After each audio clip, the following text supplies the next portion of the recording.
اینجا بهشته؟ نه اینجا تنها روستای دنیاست که همه ساکنین خانومه. جدا؟ بله ما اصلا اینجا آقا نداریم. برای این موضوع هر مردی که پا به روستای ما بذاره میتونه 4 تا زن بگیره.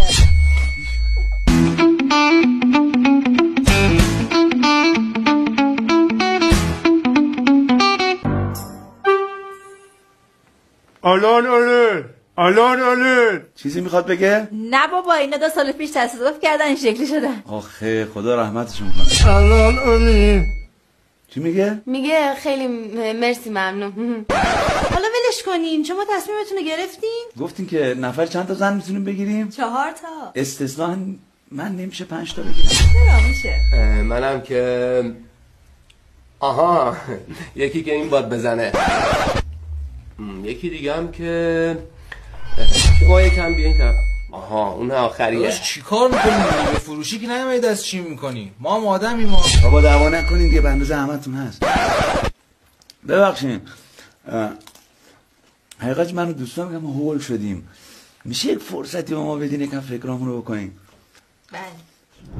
بچه‌ها فقط حواستون باشه یکی انتخاب کنین که اسراف نشه. چرا میپرسیدی ببینی بیشتر از 4 تا نمیشه؟ داداش پرسیدم دیگه، گفت فقط من به عنوان هد تیم میتونم استثنا 5-6 تا هر چقدر بخوام.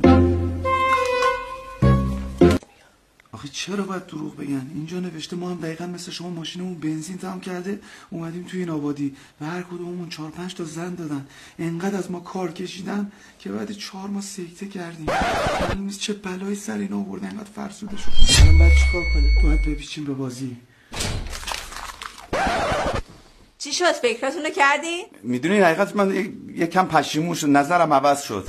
من نه که بابام 2 تا زن داره، بعد زن دومش اول گرفته، زن اولش رو دوم گرفته. من بچه‌مون رو گازه، بعد مامانم هم نیست. من بعد برم حقیقتش. منم که کلا باردارم، داره لگد میزنه.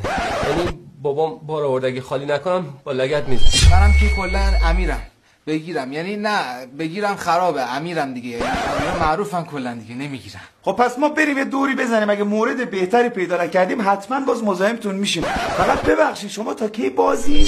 نه دیگه نمیشه. یعنی چی؟ یعنی اومدنتون با خودتونه، رفتنتون دست ماست. عالی شد. همینجا میشینین تکون نمیخورین. بله. سر صدای چیزی هم شنیدین؟ نترسین که اینجا پر جنه.